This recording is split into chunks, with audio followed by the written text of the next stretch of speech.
Jocko, I want to hear your thoughts on over-detachment. I'm a police officer, and I'm sure military personnel experience the same. Over-detachment, defined as emotional separation from moments which require emotional response in family and profession. So what are your thoughts on over-detachment? Yeah, this is definitely, obviously, I'm always encouraging people to be able to detach. Right. Because that's how you get your emotions out of the situation. But this happens too. What my brother right here is talking about, this police officer is saying, hey, sometimes, what do you think about being over-detached? And it's something you need to watch out for. Mm-hmm. Because you don't want to go through your life where you have no more emotions. Because then you're not living a life, then you're a robot or a machine. Right. And you need to have emotions. Right. So as I thought about this, I thought, how did I watch out for that? And it's something that creeps in on anybody that does anything. You don't even have to be a cop or a military person. I mean, you could do, if you're any job that you have, mm-hmm. where you can't just get all emotional about stuff. If you're in finance, if you're anything, you could just become detached. So what do you look out for? Well, one thing that I did and still do is compartmentalize and draw a little segregation between work and home. Mm. And there's a really easy way to do that, especially for people that are cops, or it doesn't matter what you do. Mm-hmm. Whatever that uniform is that you wear at work, whether you're a cop, whether you're military, or whether you're wearing a business suit at work, when you get home, take off that uniform. Take it off. Matter of fact, if you can, take it off before you get home. Yeah. Leave it at the office. Yeah. Because you want to leave that there.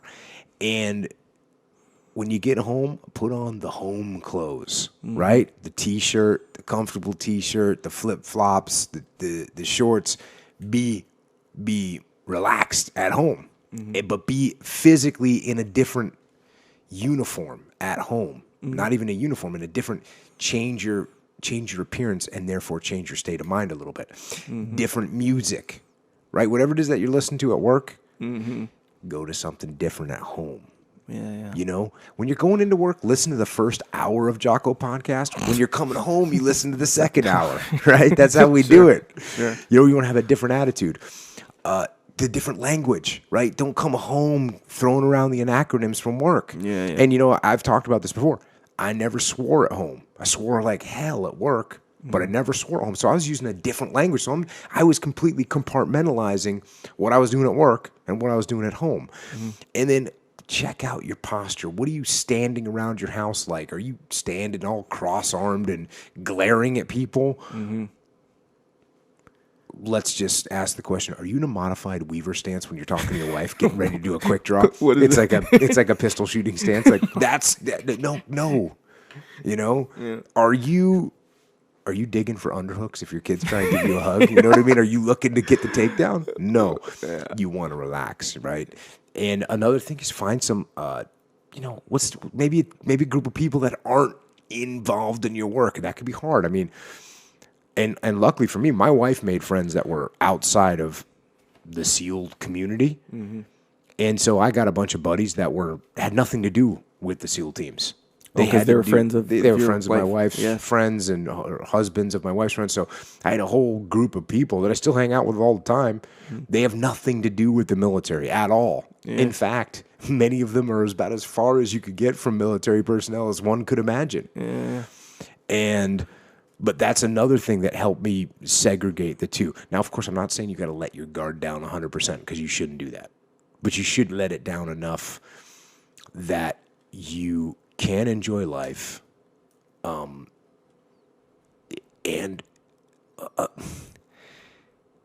you got to detach sometimes. Now, that being said, because it is going to help you make good decisions. Mm-hmm. But there are also times where it's not good.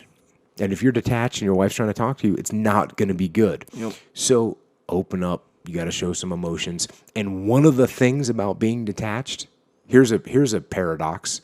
Mm-hmm. You got to be detached enough so that you recognize when you're not showing enough emotions. Yes, you know what I'm saying?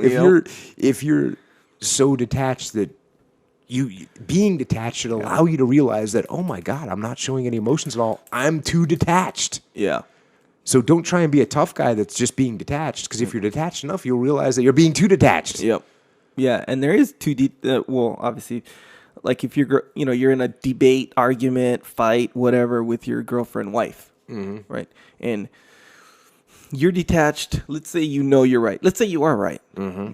You know how that has nothing to do with anything when you're arguing with your wife, does it? Generally speaking, no. In my experience, yeah. Well, I would agree with that in my experience. But here's the thing, though, because you're looking at a certain way. I just want to make that statement again. When you're in an argument with like your wife or your close friend or your boss, your subordinate, whether you're right or not is almost doesn't matter at all. Yeah. What matters is what you're trying to do, what direction you're trying to move. Mm-hmm. And is winning the argument, being right or wrong, going to help you move in the direction you want to move in? That's the real question. Yeah. So detach for a minute and figure out the answer to that question. Yes. Because I never care if I'm right or wrong. That's never my goal in an argument with something. Did I say never? Okay. I usually don't care. For the most part. For the most part. Yeah. Yeah, and I think a lot of times people do care whether right or wrong. Oh my God, do they care? People go psycho on being right or wrong. Yeah, they want to prove beyond, like a reasonable doubt, all questions denied. Oh, yeah. I'm 100% right. You're wrong. Yeah, and so even when people are wrong, they'll still want to just win the argument, right? So that's bad. What can be even worse is when you are right, yet the other person is. Let's say your wife is emotional because, man, this is a known thing. That the girls, generally speaking, they want to know that you care more so than they want you to fix their problem. Like if your wife is having a problem at work or something, you're right. They just want you to care that's going on with them. They don't want like all this freaking advice, that generally speaking, I'm not going to categorize there. It's not black and white, but generally speaking. So let's say you're in a debate or some, I say debate. You're in an argument. You're in a fight. And you're right. And let's say you are right.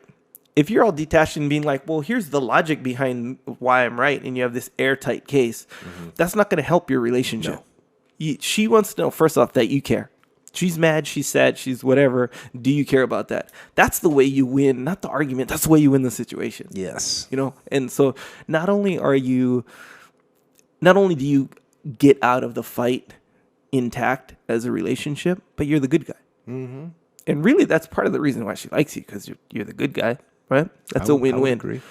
So yeah, that actually, I sometimes question why my wife likes me at all. But it's all good. Yeah. Yeah. No, that's it. But so detach so you see that, but be attached because you care. Yes. Yes. And show that you care. That's my opinion. And then when you go back to work, you're a cop, you're a military person, you're a business person, put your uniform back on, put your boots back on, put your body armor back on, lock and load, and get back in the detachment zone and move forward. Now, the question kind of implies this too, and I will point this out. I mean, at work, you also can't just be detached all the time because you're a leader. You're in a leadership position. Right. So you can't just walk around just detached from everybody. No, you got to show emotions. You got to relate to the people you're working with. You got to be a human so that they follow you or you follow them or whatever the case may be. So the detachment, you have to be detached enough to recognize when you're being too detached. Yeah. Lesson of the day. Yep.